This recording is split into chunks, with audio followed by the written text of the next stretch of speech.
बेटा जग्गू, इस बार मैं आपको एक भी पटाखा नहीं दिलाऊंगा। कालू, आप मेरे बेटे को पटाखा दिलाने से मना क्यों कर रहे हो? जंगल के सारे पक्षी पटाखे जलाएंगे, मेरा बेटा क्या उनका मुंह देखेगा? भूल गई गौरी, पिछली बार जग्गू ने कबूतर की पूंछ में पटाखा लगा दिया था, बेचारे की पूरी पूंछ ही जल गई। कालू जी, आप अभी तक उस कबूतर का दुख मना रहे हो, मैं तो कब का भूल गई। अब चुप करके जाओ और मेरे जग्गू को पटाखे दिला दो, वो भी उसके पसंद के, वरना मुझसे बुरा कोई नहीं होगा। देख लेना गौरी, ये जग्गू कोई न कोई शैतानी जरूर करेगा। कालू कौवा अपनी पत्नी गौरी से बहुत डरता था। वो उल्लुओं की दुकान से जग्गू को पटाखे दिलाने चला जाता है। पापा, मुझे सबसे बड़ा वाला रॉकेट चाहिए और तेज आवाज करने वाला पटाखा। जग्गू बेटे, अभी तुम बच्चे हो, बच्चे वालों ही पटाखे लो, बड़े वाले मत लो, वरना तुम्हें चोट लग जाएगी। नहीं पापा, मुझे बड़े वाले ही चाहिए, वरना मैं आपकी शिकायत मम्मा से कर दूंगा। अपने बेटे जग्गू की यह बात सुनकर कालू कौवा डर जाता है और उसे ढेर सारे पटाखे दिला देता है। जग्गू तो पटाखे देखकर बहुत खुश होता है और मन ही मन सोचने लगता है, इस बार तो कबूतर अंकल की खैर नहीं, पिछली बार थोड़ा सा क्या जलाया था, पूरे जंगल में फैला दी बात, और टुन्नू अंकल को तो अच्छा सबक सिखाऊंगा, बड़ा भाषण दे रहा था मुझे। ऐसे सोचकर जग्गू काफी सारे पटाखे लेकर घर आता है। आगे जग्गू, पापा ने किसी चीज के लिए मना तो नहीं किया? नहीं मम्मा, मैंने ढेर सारे पटाखे लिए हैं, अब उस कबूतर अंकल को तो छोड़ूंगा नहीं, मैं जा रहा हूँ। ऐसे कहकर जग्गू कौवा घर से भाग जाता है। देख लिया गौरी, गया जग्गू शैतानी करने, और आप तो उसे जरा भी नहीं डांटते। चुप कर जाए कालू, मेरा बेटा मुझ पे गया है और मुझे किसी से डर नहीं लगता, डरपोक तो आप ही बहुत हो। मिट्टू अंकल, आपने कहीं कबूतर अंकल को देखा है? हाँ जग्गू, मैंने उन्हें नदी की तरफ जाते देखा है। वैसे तुम्हें क्या काम? ये मिठाई दी है मम्मा ने। ये कहकर जग्गू कौवा भागा भागा नदी पर जाता है और कबूतर से बोलता है, कबूतर अंकल नमस्ते। नमस्ते जग्गू, नमस्ते। क्या इस बार भी कोई शैतानी करने आए हो? नहीं अंकल जी, आप हमेशा ऐसा ही क्यों सोचते हो? मम्मा ने आपके लिए मिठाई दी है और बोला है आपको सॉरी कहूँ, और पिछली बार के लिए सॉरी बोलने आया हूँ। जग्गू की ऐसी बातें सुनकर कबूतर मिठाई का डब्बा ले लेता है। जग्गू, आगे से कोई शैतानी ना करना। ठीक है अंकल जी, ठीक है, मैं आगे से कोई शैतानी नहीं करूँगा, आप ये मिठाई तो खाएं। कबूतर जैसे ही मिठाई खाने के लिए डब्बा खोलता है, एक जोरदार धमाका उसके मुंह पर होता है। मार दिया रे मार दिया, इस जग्गू के बच्चे ने फिर से मार दिया, मुझे मिठाई के डब्बे में बम दिया। खाओ खाओ मिठाई खाओ, आया ना मजा मिठाई खाकर। अब जाता हूँ टन्नू अंकल के पास, उन्हें भी तो मिठाई देनी है। बेचारा कबूतर तो घायल हो जाता है और जग्गू हंसता हुआ टुन्नू चिड़े को ढूंढने चला जाता है।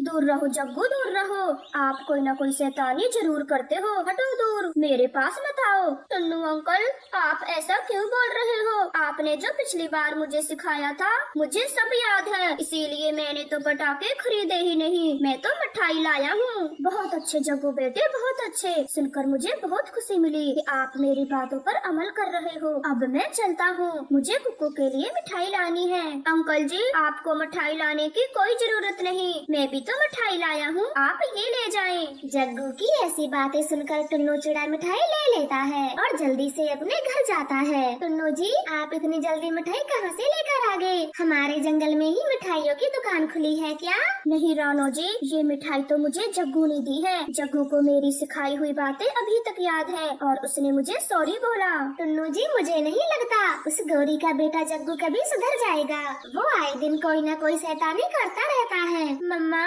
मिठाइयाँ तो खोलो, मैं कब से इंतजार कर रहा था, बातें तो बाद में कर लेना। अपने बेटे की यह बात सुनकर रानो चिड़िया मिठाई का डब्बा खोलती है। वो जैसे ही डब्बा खोलती है तो उसके मुंह पर भी धमाका होता है। टुन्नू के पास होने की वजह से वो भी घायल हो जाता है। मैंने कहा था जग्गू इतनी आसानी से नहीं सुधरने वाला, और आप है कि उसकी बातों में आ गए। रानो जी, आपकी नाक से खून बह रहा है, जल्दी चलो, पहले हम दवा ले लेते हैं, वरना हमारा सारा खून बह जाएगा। फिर वो दोनों जल्दी से बुलबुल डॉक्टर के पास जाते हैं, जहाँ पर कबूतर पहले से अपना इलाज करवा रहा था। अरे टुन्नू रानो, आप दोनों को एक जैसी चोट कैसे आई? फिर रानो चिड़िया कबूतर को सारी बातें बता देती है। ठीक ऐसा ही उसने मेरे साथ किया। जग्गू की शैतानियाँ दिन पर दिन बढ़ती जा रही हैं। लेकिन टुन्नू यार, अब हम क्या करें? गौरी कभी तो अपने बेटे के खिलाफ एक शब्द नहीं सुनती, अगर उसके घर गए तो उल्टा हमसे ही लड़ेगी। नहीं कबूतर भैया, हम ऐसे चुप नहीं बैठेंगे, हमें गौरी के पास जाना ही होगा। आखिर उसके बेटे ने हमारा क्या हाल बना दिया। फिर वह तीनों गौरी कवि के घर चले जाते हैं, जहाँ पर जग्गू अपने घर के बाहर बड़े बड़े धमाके कर रहा था। वो उन तीनों को देखकर खूब हंसता है। जग्गू, अपनी मम्मा को बुलाओ, हमें उनसे तुम्हारी शिकायत करनी है। मम्मा तो घर पे नहीं है, वो अपनी सहेली के घर गई है। कबूतर भैया, गोरी घर के अंदर है, मुझे गोरी की आवाज आ रही है, आप चलें। फिर वह तीनों घर के अंदर चले जाते हैं। अरे, आप तीनों के मुंह एक साथ कैसे फूट गए? ये हादसा कब हुआ?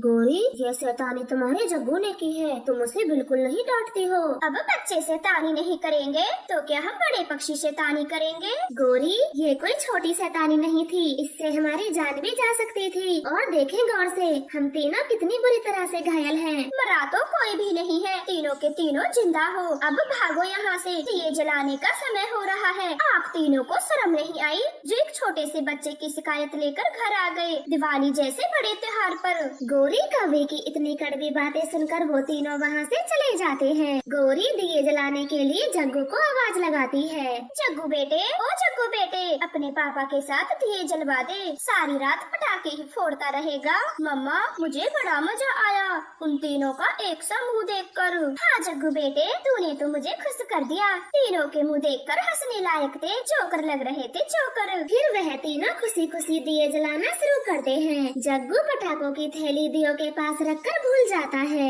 धीरे धीरे आग पटाखों की थैली में लग जाती है और गौरी कवि के पास ही एक साथ कई सारे पटाखे जल जाते हैं। जग्गू, ये तूने क्या किया?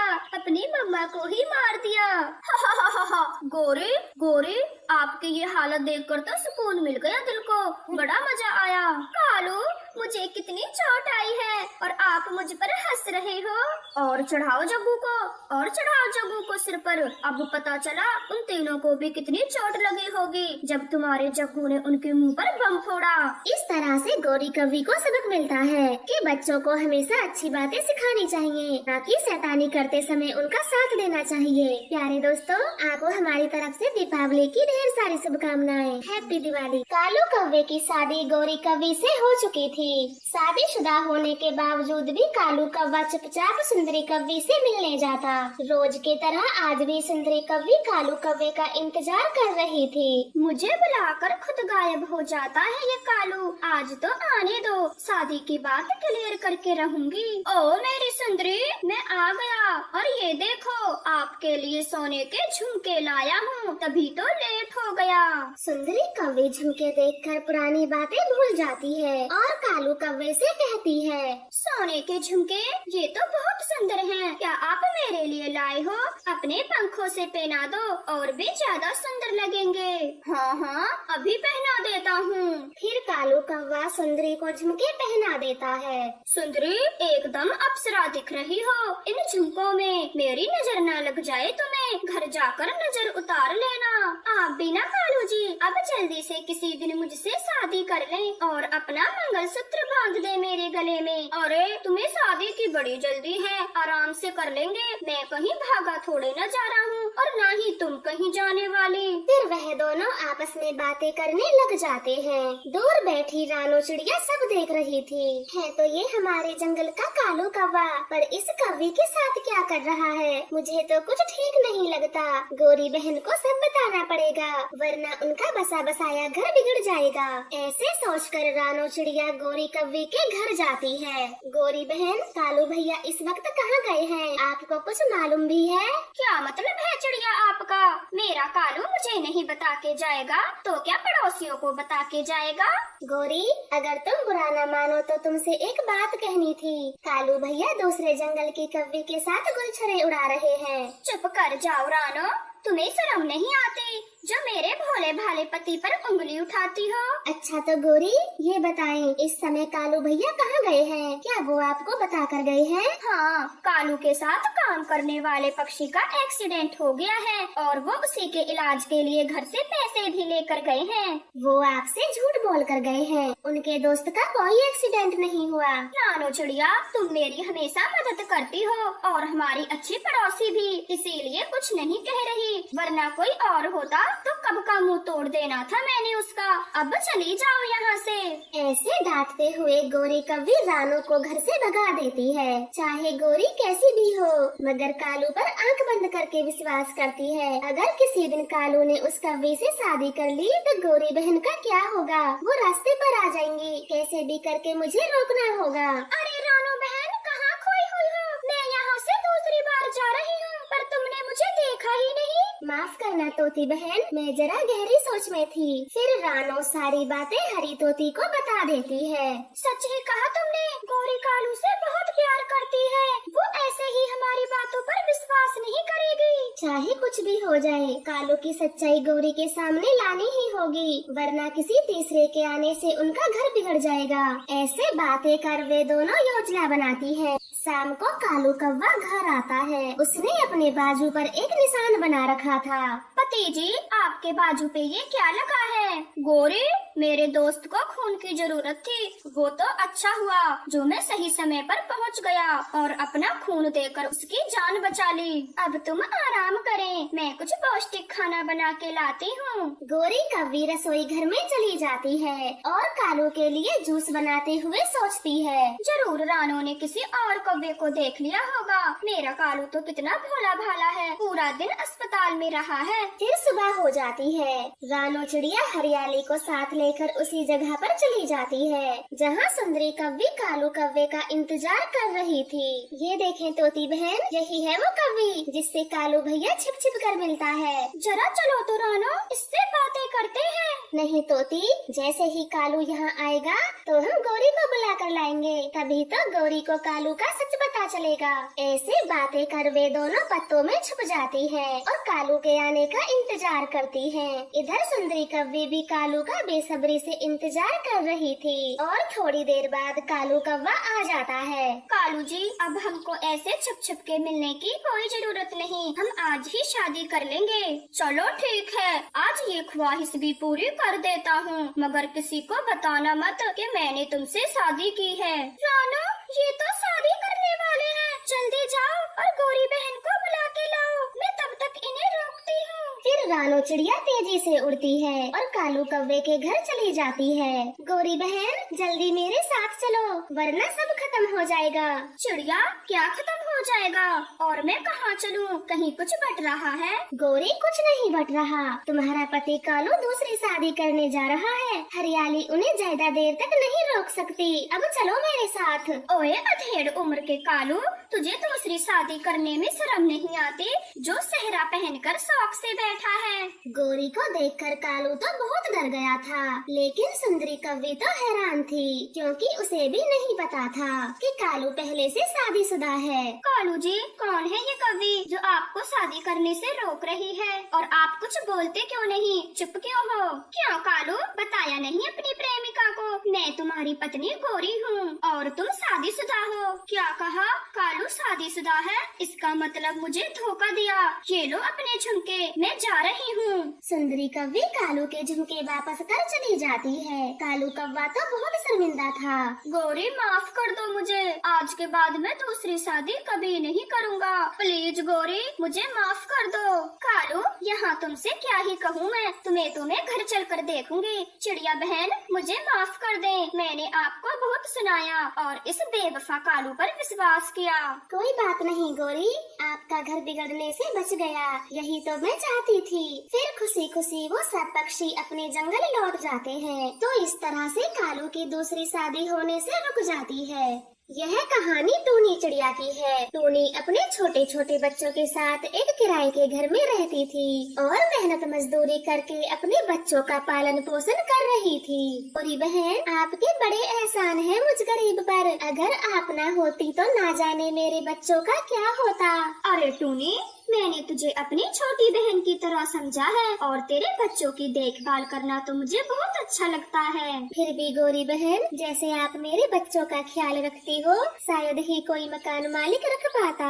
और टोनी जी, हमने तो आपको अपने परिवार की तरह समझा है और आपके जाने के बाद तो ये छोटे बच्चे ही हमारा मन लगाते हैं। कालू भैया, ये तो आपका बड़प्पन है। अब मैं अपने काम पर जाती हूँ। मेरी सहेली पिंकी मेरा इंतजार कर रही होगी। होगी। फिर टोनी चिड़िया अपने काम के लिए घर से निकल जाती है। सुनो बच्चों, मेरे जाने के बाद घर में कोई तोड़ फोड़ मत करना, मैं थोड़ी देर में ही आ जाऊंगी।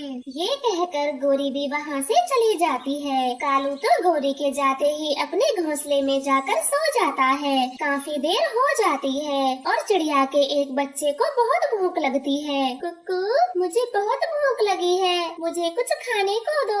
मैं अभी कालू अंकल के पास जाता हूँ और आपके लिए भोजन लेकर आता हूँ। फिर वो छोटा बच्चा कालू कौवे के पास जाता है और उसे जगाते हुए कहता है, कालू अंकल जी, लक्की को भोजन चाहिए, वो बहुत भूखा है। आ गए, शैतान कहीं के आ गए, मेरी तो सारी नींद ही खराब कर दी। मैं इन बच्चों का क्या करूँ? अंकल जी, लक्की को बहुत भूख लगी है, पहले उसे भोजन दे दो, बाद में कुछ करना।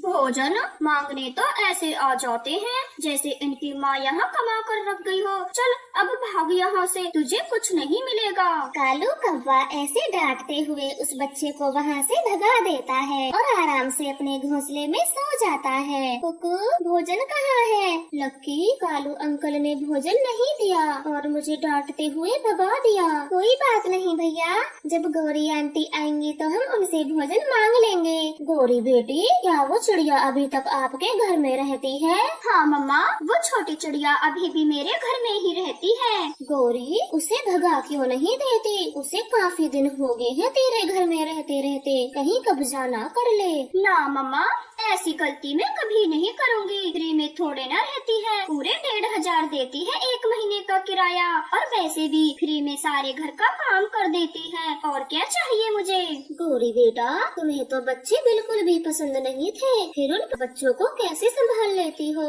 सर दर्द नहीं करता तुम्हारा? संभालना क्या है, मैं तो बस प्यार से 2 बातें कर लेती हूँ चिड़िया से, और फिर मेरी बला से तो वो बच्चे कुछ भी करे, मुझे कोई चिंता नहीं उनकी। ये सब छोड़ो माँ, मेरा सोने का हार बनवा दिया है। हाँ गौरी, मैंने तेरे सोने का हार बनवा दिया, ये ले देख ले। अरे माँ, ये हार तो बहुत सुंदर है, जब मैं इसे पहनूंगी तो सारे पंछी कौवे जलकर राख हो जाएंगी। ध्यान से जाना गौरी बेटा, रास्ते में किसी को पता न चल पाए कि तेरे पास सोने का हार है, वरना नियत बदलते देर नहीं लगती किसी की। फिर गौरी कौवी अपनी मम्मा से सोने का हार लेकर घर लौट आती है। गौरी आंटी जी, लक्की को बहुत देर से भूख लगी है, उसे थोड़ा भोजन दे दो। मुझे आने की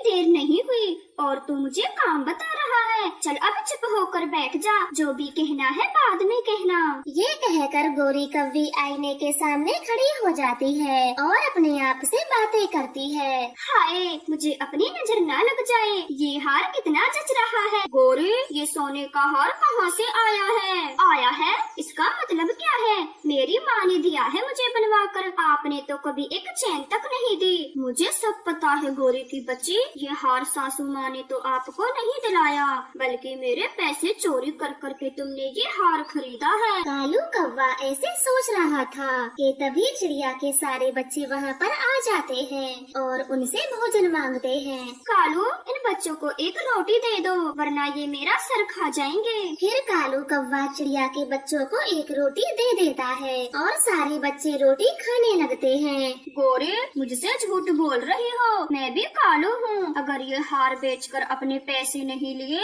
तो मेरा नाम भी कालू कौवा नहीं। फिर शाम हो जाती है और टोनी चिड़िया अपने बच्चों के पास आ जाती है। बच्चों, आज मैं तुम सबके लिए गुलाब जामुन लाई हूँ, जल्दी जल्दी से खा लो। फिर सारे बच्चे बड़े मजे से गुलाब जामुन खाते हैं और टोनी चिड़िया एक कटोरा गुलाब जामुन भरकर गौरी कौवी के घोंसले जाती है। अरे चिड़िया बहन, इस कटोरे में क्या है? कालू भैया, इस कटोरे में मैं आपके लिए गुलाब जामुन लाई हूँ। लाओ लाओ, जल्दी लाओ, गुलाब जामुन तो मुझे बहुत पसंद है। फिर कालू गौरी वो गुलाब जामुन खा लेते हैं। गौरी बहन, लगता है आप किसी फंक्शन में जा रही हो, तभी तो इतना सुंदर हार पहना है। गौरी, अब सोने के हार को रख भी दो, काफी देर से पहना हुआ है आपने। फिर गौरी कौवी तुरंत ही सोने का हार उतारकर बक्से में रख देती है। टोनी चिड़िया भी वहाँ से चली जाती है। रात हो गई थी। गौरी कौवी तो गहरी नींद में सो जाती है। कालू, यही सही मौका है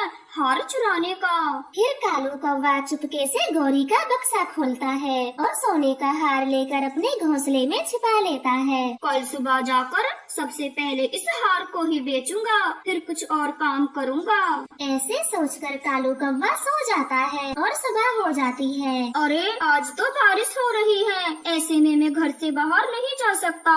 ऐसे कालू कौवा बारिश रुकने का इंतजार कर रहा था। दूसरी तरफ गोरी को हार पहनने की इच्छा होती है। हाय राम, मेरा सोने का हार कहाँ गया? कालू जी, कोई सोने के हार को चोरी कर ले गया। गोरी ठीक से देखो, कल रात को तो तुमने यहीं रखा था। मैं अभी पुलिस को बुलाती हूँ, मेरा सोने का हार ऐसे गुम नहीं हो सकता। गोरी, पुलिस को बुलाने की कोई जल्दी नहीं है, चोर तो हमारे सामने ही है। किसी चिड़िया ने हार चुराया होगा, तुम्हारा सोने का हार। कालू भैया, आप ये क्या बोल रहे हो? मैं ऐसा काम सपने में भी नहीं कर सकती। छोटी चिड़िया, कालू एकदम ठीक कह रहा है। मैंने कल तुम्हारे सामने ही अपना हार रखा था, तो तुमने ही उसे चोरी किया है। अब सीधे सीधे से मेरा हार वापस कर दो। नाना गोरी बहन, मैंने आपका हार नहीं चुराया, मेरा विश्वास करो। गोरी, ये ऐसे हार वापस नहीं करेगी। जब इसे और इसके बच्चों को घर से बाहर फेंकेंगे तो हार वापस देगी ये। ऐसा अन्याय मुझ पर मत करिए, मैं बारिश में अपने बच्चों को लेकर कहाँ जाऊंगी? कालू कौवा तो चिड़िया की एक नहीं सुनता और उसके घोंसले जाकर उसके बच्चों को बारिश में भगा देता है। चिड़िया, लालची चिड़िया, मैंने आपको क्या समझा था और आप क्या निकली? चोर कहीं की? मैंने कोई चोरी नहीं की, कृपया मेरा विश्वास करो, मैं चोर नहीं हूँ। चिड़िया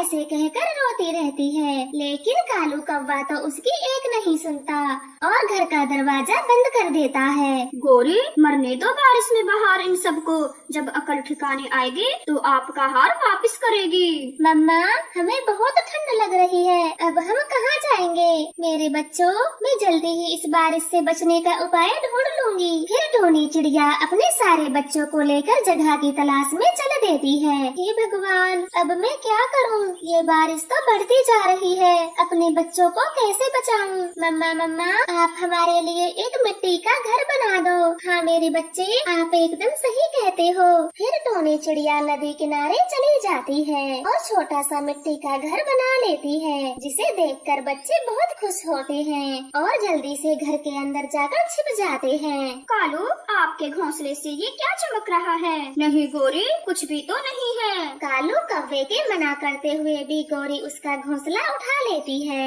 और अपना हार देखकर दंग रह जाती है। देखो कालू, सब सच सच बता दो, मेरा हार आपके घोंसले के नीचे क्या कर रहा है? गोरी, मुझे माफ कर दो, मैंने ही कल रात को आपका हार चुराया था और मैं इसे बेचकर अपने पैसे वसूल करता। छी कालू जी, आज तो मुझे आपको अपना पति कहने में भी शर्म आ रही है और आपके कारण बेचारी चिड़िया को मैंने बारिश में घर से निकाल दिया। बेचारी ने जाने किस हाल में होगी। ये कहकर गोरी चिड़िया को ढूंढने चली जाती है। वो सारा जंगल ढूंढ लेती है, परंतु उसे चिड़िया और उसके बच्चे कहीं नहीं मिलते और चिड़िया अपने मिट्टी घर में खुशी खुशी रहने लगती है।